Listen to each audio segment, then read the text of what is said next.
Verified facts for Jackson Hole 1884 homesteaders. Teton Pass, Homestead Act. Writing the full 2,500-word narrative now, the draft is roughly twice the target length, trimming it to 2,500 words while keeping the emotional beats and verified history. She did not choose this valley. She did not choose the man, either. Martha Reed was 20 years old, and her father had decided both. They had come through Teton Pass in late April of 1887, when the snow was still heavy on the high slopes, but the valley floor had opened enough to move through. Her father had read about the first horse-drawn wagon crossing that pass the year before, driven by two men named Enfanger and Miller, and he had believed that if wagons could cross, then so could the Reeds. The journey had taken nearly 2 weeks, and Martha had learned to respect the pass the way you respect a door that opens only when it chooses. Once you were through, you were through. And in November, when the cold settled in hard, that door closed again for 6 long months, the way everyone in Jackson Hole said it always had. 3 wagons had made the crossing. The Reeds, a young couple named Martell with a child not yet walking, and an older man, Oscar Farr, who had read law in Ohio once. 9 cabins waited along the east side of the Snake River, where the soil was better. In 1884, a man named John Holland had become one of the first permanent settlers in this valley, and now there were still barely 24 souls in all of Jackson Hole. Her father had filed under the Homestead Act of 1862, staking 160 acres, live 5 years, cultivate 10 acres, build a structure larger than 12 feet by 14 feet. Martha chinked the walls alongside him. The work was the one thing since April that felt like it belonged to her. Frank Ward she saw at a distance, capable and quiet, with no family anyone knew of. She noted him the way you note weather on the horizon. Her father told her on a Tuesday evening in late August. They were eating supper when he set down his fork, and it stopped being ordinary. "Frank Ward has agreed to take you as his wife," he said. "I would like it settled before the first snow." Martha kept her eyes on her plate. "You spoke to him before you spoke to me?" He picked his fork back up. "I did. He is capable," her father said. "He knows this country. He will keep you safe through whatever winter brings." She looked up at him. "You do not know he is a good man. You know he is a useful one." Walter Reed had the grace not to argue. "I am getting older," he said, "and this country does not wait for a man to admit it." She went to the river after supper and stood there until the cold came off the water and the last light left the Teton Range. There was no one to appeal to out here. She could refuse and grow old in her father's cabin. She could leave, which meant the pass alone. Or she could move into a stranger's cabin and keep her eyes open. She came back inside when she could no longer feel her hands. Her father was asleep in his chair. She stood and looked at him, the gray in his hair, the way a man who had lost a great deal could still believe he was doing right by what remained. She did not forgive him that night, but she understood him, which was enough to get to morning. In the morning, she told her father she would go, not because she trusted Frank Ward, because winter was coming, and she would rather walk into the unknown with her eyes open than be carried there pretending it was mercy. She moved her things on a Friday morning. One trunk, a wool blanket her mother had made before the fever took her, a small tin box she kept for no good reason. Her father carried the trunk across the clearing and set it inside the door and stood with his hat in his hands. He opened his mouth once and closed it again. Then he turned and walked back without either of them finding the words for it, and Martha stood in the doorway watching him go until he disappeared into his own cabin, and her throat tightened in a way she had not prepared for, because she loved him even when she could not approve of what he had done, and that was a harder thing to carry than anger alone. The cabin was small and clean, a rifle on the wall, traps hung near the door, a table, one chair, an iron stove in the corner. A plank partition cut off the narrow sleeping room from the main cabin. Frank Ward stood near the stove. "The room is yours," he said. "Door closes and stays closed." She looked at the narrow bed, the window facing east, then back at the single chair. "Where do you sleep?"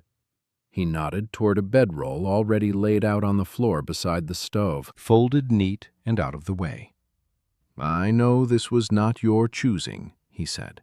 "The room is yours until that changes." He went outside, and the door swung shut. She had prepared herself for a husband who would be difficult in the ordinary ways men were difficult. She had not prepared herself for a man who gave her the room and took the floor and made nothing of it whatsoever. It was, she thought, considerably harder to be angry at. He left before she was awake every morning. She came out to find the stove going, coffee made enough for two. She started keeping the cabin not for him, for herself. He came back at dusk, ate what was there, said little. Not rude contained. One evening he set something small on the table without ceremony. A wooden toggle for her bedroom latch that had been catching all week. He had noticed. He had fixed it. He said nothing about it. "Thank you," she said. That night she left a plate covered on the stove for when he came in late. In the morning it was empty and washed and back in its place, and neither of them mentioned it. He told her he was going into the high country. Elk sign on the north slope. 3 days, maybe 4. Enough wood stacked to last a week. The third night the temperature dropped, and she lay in the dark and thought about the high country, whether he had found what he went for. She had not expected to think about him. He came back on the 4th day with his hands full, the backstrap, the tenderloin, the liver wrapped in cloth. "Best pieces," he said. "Salt them today and they will keep." She stood at the table and looked at what he had put in front of her, the best of what 4 days in the high country had produced, set aside before anything else. When he came in that evening, she put a bowl in front of him, and they ate together for the first time. And outside, the valley was quiet and gold, and going slowly toward dark. October came in cold and clear. Martha worked alongside the other women, salting and packing in Hannah Whitaker's cabin. Hannah glanced up one morning. "Ward is not what I expected. Most men that quiet are empty. He is not." Martha kept her hands moving and said nothing, but she thought about the toggle on the latch, the wood stacked to last a week, the best pieces set aside before anything else. If you are listening to Martha's story and you know what it means to wait for trust to grow instead of demanding it, I hope you will subscribe and leave a kind word below. Stories like this one are written for hearts that remember how slowly love can learn to feel safe. The first frost came, and everyone knew what it meant. On the 3rd evening, Frank came in late and sat down heavily, and she put food in front of him. "My father's roof has a gap on the north side," she said. "I noticed it yesterday." He looked up, took his coat off the hook, and went out into the dark. She stood at the window and watched the light from his lamp cross the clearing and stop at her father's cabin. 20 minutes, maybe more. Then it crossed back. "It is patched," he said when he came inside. "Enough to hold through winter." She looked at his back, at a man who had worked 14 hours and then gone back out in the cold for someone else's roof without being asked twice. November came and the pass closed. Mail still came when weather allowed, carried from Victor, Idaho by horseback, and sometimes by ski and snowshoe. Her father came by on a Sunday and sat with them both at the table for the first time. On his way out, he looked back at her. "You look well," he said. "Go home before it gets dark."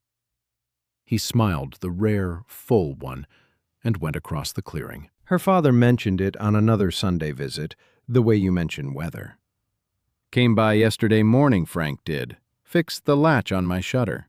Sat with me a while after. Martha kept her eyes on her mending. I did not know that. Her father nodded slowly. You know he came to me before the month was out, he said. Said to give you time. Said he would not have you pushed into something you had not chosen. Martha kept very still. You might have told me that. Figured he should, her father said. She sat with it long after he had gone home, and the fire had burned low, and she did not put it away the way she had put other things away. Something in her chest loosened and tightened at the same time, because a man she had not chosen had chosen from the very beginning to let her choose him. The night the temperature dropped furthest, she lay in the dark and listened to the wind come off the mountain. Through the partition, she could hear him on the other side, the particular stillness of a man trying not to move, because every shift let cold air in. She thought about a man who had gone to her father and asked him to wait, who had given her the room before she deserved the consideration, who had patched her father's roof and left the best pieces on the table and asked for nothing back. She got up and opened the partition door. He looked up at her from the floor. The bed has room, she said. You are no good to anyone half frozen. He looked at her for a long moment. Then he picked up his bedroll and came inside and settled on top of the covers on his side, still in his coat. She got back under her blankets and faced the wall. In the silence that followed, she was aware, without looking, that he was already asleep. The immediate and complete sleep of a man whose body had been waiting a long time for permission to rest. Outside the valley was white and buried. Inside the cabin, it was warm. That was enough. February came, and the cold softened. They talked while she cooked. Small things, the traps, the Martell baby, whether the upper creek would be fishable before April. One evening she asked him directly, Why did you agree to it when my father came to you? Your father was right to be afraid, he said. I told him that did not make it his choice to make. He picked up his coffee. Could not say no to a pretty woman either, if I am being honest. She looked up at him. He was looking at his cup, the corner of his mouth doing the thing she had learned to watch for. She threw her mending cloth at him. He caught it without looking up, and the corner of his mouth went the rest of the way, and she turned back to the stove before he could see her face do what it was doing. The pass opened in April. Spring came in loud and sudden snowmelt in every creek, the smell of new ground coming up through the last of the frost. The wedding happened on a Saturday, outdoors, the whole settlement present. She wore her best dress. He wore his cleanest shirt. Oscar Farr read the words slowly and seriously, and Martha was glad for the slowness, because it gave her time to look at the man beside her and understand what she was doing. She was not being pointed somewhere. She was choosing. She said yes without hesitation, not as surrender, as decision. He said yes, like a man who had been sure for longer than he had let on. Her father stood at the edge of the crowd with his hat in his hands. He did not cry. He just stood there with the expression of a man who had done a hard thing badly and was grateful it had not cost her what he meant to protect. She squeezed his arm on the walk back. He put his hand over hers and kept it there, and that said everything that needed saying. By the deep end of the following winter, when February had sealed the valley in white again, a child had come into the cabin and changed the count. She sat by the hearth with the baby against her chest, one hand spread across its back the way you hold something you are still getting used to being trusted with. Frank sat beside her, close enough that their shoulders touched. He was looking at the fire the way he looked at most things, steady, unhurried, present in the way she had learned to read as its own kind of language. Outside, the wind moved through the pines. The Snake River ran cold under its ice and would run loud again come April, and the pass would open and the valley would change its count again, the way it always did. She looked down at the child and felt the small weight of it, the specific warmth. Frank's hand came to rest beside hers on the baby's back, not over it, beside it, the way a man moves when he is not asking for anything, just placing himself where he wants to be. She did not move away. The fire burned. The snow came down outside, quiet and steady, the way it always did. And if this story stayed with you tonight, I would be grateful if you shared it with someone who still believes that the gentlest love is often the one that waits to be chosen. The valley went on.